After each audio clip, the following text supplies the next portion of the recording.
Hello again, everybody. It's Jersey Joe once again, and welcome back to another episode of Heads Up Hockey.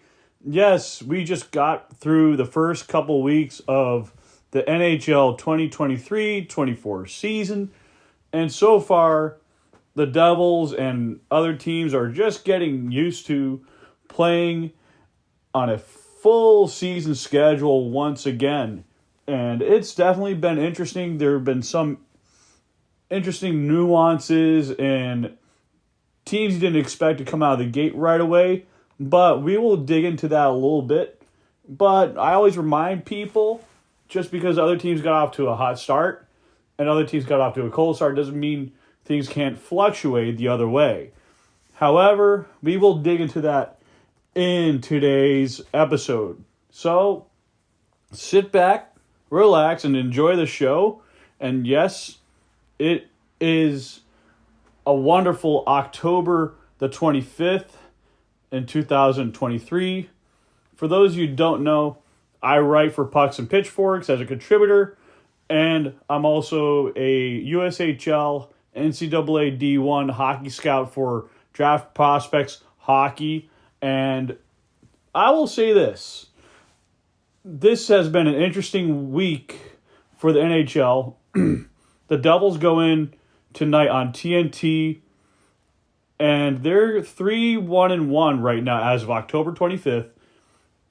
And going towards the 26th of October, the Boston Bruins are 6-0 still. They're taking on the Anaheim Ducks, who are 2-4. And also you have the Seattle Kraken gotten off to a slow start. And also the Carolina Hurricanes, surprisingly a little cold at 3-4. This is not typical of the Carolina Hurricanes that we all know. But I will say this. It's early in the season. Anything can happen. A lot can change between injuries and players getting off to a cold start and some that just start to catch a groove. And that kind of gets into this show a little bit. And I just like to be upfront and honest about that because I know there are people who like to do the sports betting with, let's say, DraftKings, FanDuel, even some other notable names that aren't even sponsoring this show. But I'm just throwing them out there because, we live in a world where there's a lot of numbers being involved, but you also got to be responsible, as my buddy Trey Matthews likes to say on Locked On Devils. And please gamble responsibly. But I like to say it's easier to lose money than it is to gain money. However, I will get back to this. The Winnipeg Jets are 3-3. They did get off to a very cold start, but they have evened out at NHL 500. The Detroit Red Wings are 5-1-1, and they're off to a good start, really good start. I still think they're 2 to 3 seasons away, but if they prove to be a better team and they keep adding good pieces on defense and getting a few more stable defensive defensemen, I think their playoff window starts to open up a little bit more. And I will say this. You have the Blue Jackets and the Montreal Canadiens going up against each other. First off, let me start off with Detroit. I was there for opening night, and I will say this. Detroit was able to match the speed of New Jersey for the first half of the game. And if it weren't for the speed of Detroit and the endurance for the first half of the game, it's likely a lopsided start if the Devils scored first. And I will say this. There were a couple times the Devils missed that they could have scored, and there were a couple times there were open nets that Detroit skaters could have easily scored a good 2 to 3 goals. So it could have been like a 3-2 game at that point if it weren't for both teams being a little sloppy in the first half. But I will say this, Jack Hughes scored twice on my side of the ice. I sat in section 14, row 24, seat 11, where I'm further back and I could see the angle where Jack was dangling around and he was able to shoot his way in, and he just looked like an MVP, just making everyone on their feet. It's just, it's very rare that I get up out of my seat. There have been players in the past that got me out of my seat in a Devils uniform, one of which was Ilya Kovalchuk, other being Jack Hughes and Taylor Hall. So that's a very small handful. And I will say this, Luke is going to get to that point where I'm going to be out of my seat again. And I will say this, Detroit's got someone that does get me out of my seat since Datsyuk, and that is definitely a guy like Moritz Seider. And Seider, to me, big guy, offensive defenseman, he's got a really good shot, and he can carry the puck up really well.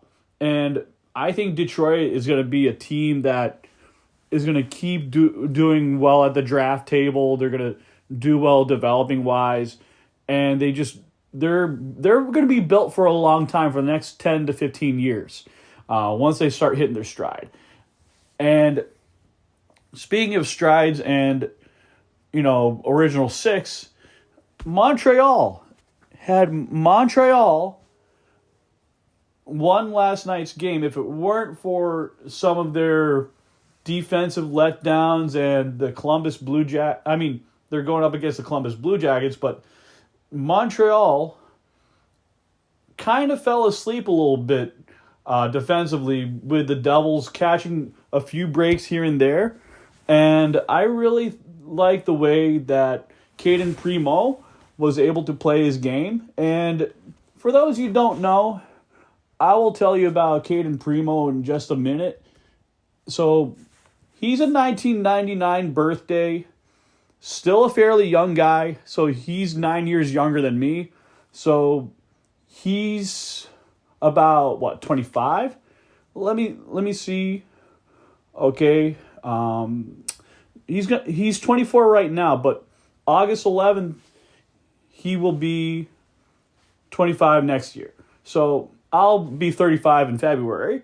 So he's a late birthday. So he's actually from Farmington Hills, Michigan, and he's a 6'3" goalie. A lot of the times when I look at goaltenders in the draft, I like them to be at least 6'1", 6'2", minimum. So guys that go down on their knees, let's say a couple inches. If you're about 6'3", you go down 2 to 3 inches onto the ice, you're about 6 feet tall when you're down on the ice, or smaller. And that you're giving a little bit more shooting room for your opponent to get a little bit more of the angle. But it also depends on how fast are you with your glove hand, your blocker. Usually the blocker side is the weak point for most goaltenders, but the elite goalies can actually shrug off some of those. So really, I tend to think the way you look at Caden Primo, he just was sprawling. He made a few really spectacular saves. He robbed the Devils point blank on his blocker side. He stonewalled Nathan Bastian right at the toe on his left side. And it just, it puzzled me a couple of times. The Devils would have easily been 6-2 type match had it not been for Caden Primo. And I think Primo and Montembeault are going to be the true players for the Montreal Canadiens, unless they decide to make a goalie change. But I will say this from a Devils perspective, Tom Fitzgerald is still looking to see if he can get a solid goaltender for a starter. that could keep Schmid and Vanacek in check, no pun intended. However, with Columbus playing tonight, I do like the fact that they have guys like Patrick Laine and you got guys like Boone Jenner. But Elvis Merzlikins, if he can have a really good defense in front of him and he can keep cool, the Latvian goaltender will be just fine. He can steal some games. But it all depends on what he can do with the team in front of him. But I still like Montreal's chances after watching last night's game, even though Montreal at the end fell apart to New Jersey. I will say this for Colorado, Pittsburgh, if I was betting, I would be going on Colorado.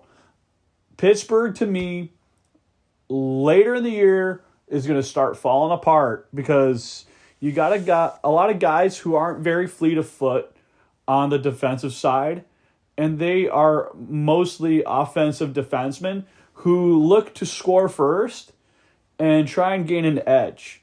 However, Colorado is very well balanced. They do have Miles Wood. He may not finish every single goal he tries, but he's going to create chaos. You got Ross Colton.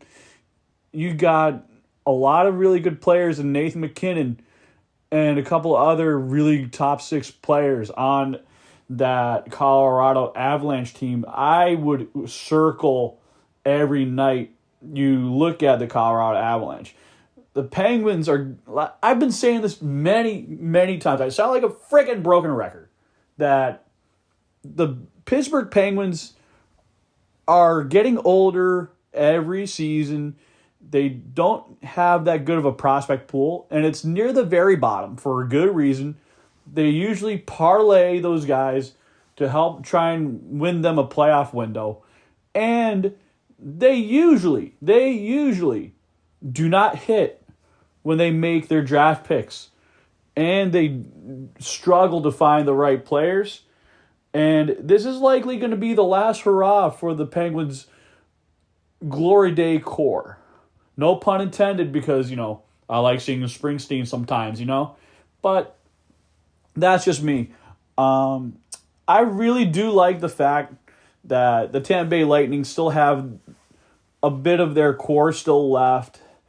And yes, they're relying on a couple different goalies without Vasilevsky around. And I think if you just let Tampa Bay play without Vasilevsky, it shows how independent they can be without playing every single game for Vasilevsky. But when Vasilevsky comes back, that might cover a few of their defensive lapses. But Tampa Bay could be slowing down. But if I am looking at the money line, I'm definitely taking Tampa Bay versus San Jose. San Jose doesn't have that much of a leverage against a team like Tampa Bay at all. And San Jose is going to be one of the top prospect pools for a good while. Teams like the Devils will have graduated for many years while San Jose goes through their rebuild. And I will say this, San Jose and Anaheim are going to be the big beneficiaries of the NHL draft lottery for several seasons. And I tend to lean on Minnesota versus Philadelphia. I like Kirill Kaprizov. I like the way that, I just like the way they're built. I like the goaltending that Minnesota has. And you look at the way Minnesota has drafted, developed. Bill Guerin is their GM. I like the way he does business. And if you take a look at Kaprizov versus Konechny, Kaprizov's the better player. He's electric. He's going to be what Arseny Griciuk will eventually be for the Devils. Joel Eriksson Ek is a very good center, and he helps balance out the Minnesota attack. And then Jonas Brodin is slightly better than Zamula and Sanheim for Philly. So if you look at goaltending, Philip Gustafsson, to me, is going to be the guy in the NHL for the next 5+ seasons. I tend to lean more on him. And if you ever look at Money Puck, he's usually one of the top goalies when it comes to shutouts, goals saved above expected. And I tend to talk about him and Akira Schmid a lot last year because the way he and him play are almost similar in a way for a bunch of young guys. And I think the way he plays is very well mechanical, thought out. I like his mentality, and I think over the time that he's going to be a phenomenal goaltender. And if you look on moneypuck.com, let's just put down goalies with at least 2 games. So let's do goals saved above expected. As of now, Alexander Georgiev, who's also on my fantasy team, is the leader in goals saved above expected. And then next you have Jeremy Swayman of the Bruins, Jake Ottinger, Joseph Woll, Soderblom. And Soderblom plays for the Chicago Blackhawks. And Linus Ullmark, Karel Vejmelka, mind you, Karel Vejmelka is a goaltender I have a target for the Devils to possibly trade for right by the trade deadline. And Jonas Johansson is the 8th best in that category, and he's played in 6 games for the Tampa Bay Lightning. Jordan Binnington is also 9th in that category. Former Devils goalie Mackenzie Blackwood doing a little bit better outside of New Jersey, getting a different start there. If he gets better defense and better goaltending, he'll be a lot better. Lucas Dostal is 11th with 3.4. Aiden Hill and Logan Thompson splitting between 3.3 and 3.1. Goals saved above expected. And they're in the top 15. Jake Allen has a 3.1 for the Montreal Canadiens. Thatcher Demko with a 2.5. Also, he's on my fantasy team. But really, Vitek Vanacek is a 1.3 right now, and Akira Schmid's at a 1.0 in the goal save above expected. However, do I think this will keep continuing with the current rate? Sometimes. Depends on the team and their system. And once we get closer to American Thanksgiving, we will start seeing the real goaltenders taking over in the goals saved above expected, and then expected goals against, and then goals saved above expected per 60. What I mean is every time a goalie makes a save that they usually save, and they might save a little bit more, that is a good thing, but also you don't want those goalies to be overworked. But I do say this, having a really solid goalie and a really phenomenal defensive system helps you increase your odds of winning. And when you have a really good power play and even strength attack, that helps you increase your goalie's odds at getting a higher rating. So really, it does show a lot. And if you look at the goal save above expected per 60, your top 10 goalies as of now are Joseph Woll, Jeremy Swayman, Arvid Soderblom, Linus Ullmark, Jake Ottinger, Alexander Georgiev, Karel Vejmelka, James Reimer, Lucas Dostal, Jonathan Quick, who are all in the top 10. But if you want to round out the top 15, Logan Thompson, Jordan Binnington, Casey DeSmith, Jake Allen, Mackenzie Blackwood. Now, I will say this is just a hot take. I don't see Casey DeSmith, Jake Allen, and Mackenzie Blackwood in the top 15 for the rest of the season because of the team that is in front of them, and the system might collapse. So I'm just going to put that on a whim.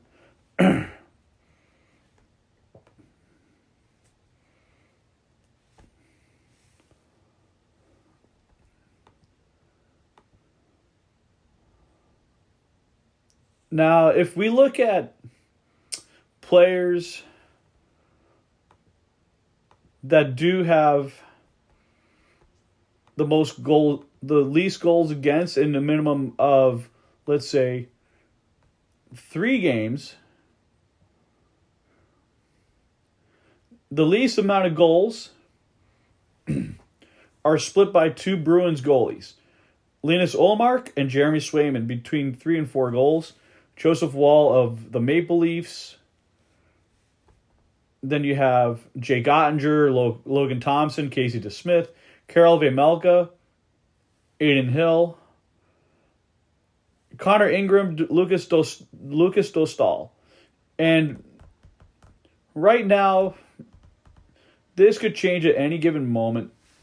And also, if you take a look at the Bruins yet again and the Maple Leafs, with the same goalies in the top 3, they also have the highest save percentage on unblocked shots. So Ullmark, Swayman, Woll, Jake Ottinger, Jordan Binnington, and Dostal round out the top 6, while Vejmelka, Hill, Georgiev, and Thompson round out the top 10. So really, those are some guys that you might want to consider for your fantasy team. And I will say this yet again. Elvis Merzlikins could steal games, and he could be one of the main key factors if the Blue Jackets were to steal a few extra games in the Metro for the Columbus Blue Jackets. Even if they lose 5 less games, if he steals 10 points from any NHL team, then Columbus has a really good future. They're likely going to draft some kid, maybe from, let's say, the USHL, like Owen Bartoshik from the USHL, for a really good goalie that is an overager, around 20 years old. Someone that needs to, play for a team that's been rebuilding, but deserves ice time. But it usually takes a little while for some goalies to develop. So really, he could hit his stride with a team like that. You look at Merzlikins, Binnington, Carter Hart, UC Saros, Ilya Sorokin. What do they have in common? They have expected save percentage on unblocked shots higher than .956. So really, you're thinking you're going to go in and just, steal games left and right. These guys can stop you at any time when their game is on. So it's really hard to beat these guys. So what's got to happen is for goalies from last year's playoffs, they got to hit their stride sooner than later. And the people who usually are big fans of Igor Shesterkin and, of course, Vanacek and Schmid have to realize that it's still early on in the season, and you just want to take a small sample and not cash in too early, because no one wins a Stanley Cup in the first quarter of the season. No one ever does. You have to be really freaking good, and you got to be really well balanced. And I will say this. You look at the way really good teams are built is from the net all the way out. Teams that are just good enough to play 41, 60 games usually don't have as good goaltending. And they got good enough defense and offense, but you need all 3 to play. And the other thing is, if you have players in the AHL that are ready to make the jump from the AHL to the NHL, and then you got some other teams who are producing your players and developing your players from when you drafted and signed them, you want to make sure that these guys are ready to commit when they come to the NHL level. So, like, it's good that guys like Arseny Gritsyuk are still over in Russia, or Lenny Haminaho are seasoning over in Finland in Liga. And it's good not to rush these guys because, like, everyone goes to school.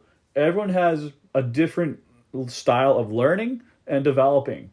So not everyone is treated the same. And this is why scouts and GMs all intertwine. And that's why here on Heads Up Hockey, I tell you from a scouting perspective that you have to take one player a little differently than the other. Like, just because you have Cole Eiserman, Macklin Celebrini, Artem Levshunov, and several other players go in the top 10 and the top 5, doesn't mean a handful of those guys jump to the NHL right away. It doesn't happen that frequently. Very few jump straight from development or college straight to the NHL. Jack Hughes jumped from the USNTDP under 18 team at age 18 and played in New Jersey and forgone the college route altogether and jumped the AHL easily. However, his brother Luke did the USNTDP, went to Michigan just like Quinn, did 2 years, made it to the NHL. So that's just a little sample size for you on today's episode here of Heads Up Hockey. And keep your eyes out. I'm definitely going to write a piece on pucks and pitchforks. And you'll see me on Draft Prospects Hockey. Definitely doing some collabs coming up. And we will see what is going to go on. And thank you to Draft Pro for everything that you do. It's always fun. And I'm glad to do another episode of Heads Up Hockey and not just talk all things Devils, but also all things hockey. So thank you, everyone, for listening in. You'll find this podcast on YouTube, and also this is on any podcatcher from Google Podcasts to Amazon Music. You get the point. It's on Spotify as well, Apple, wherever you get your podcasts. Thank you. Have a great day.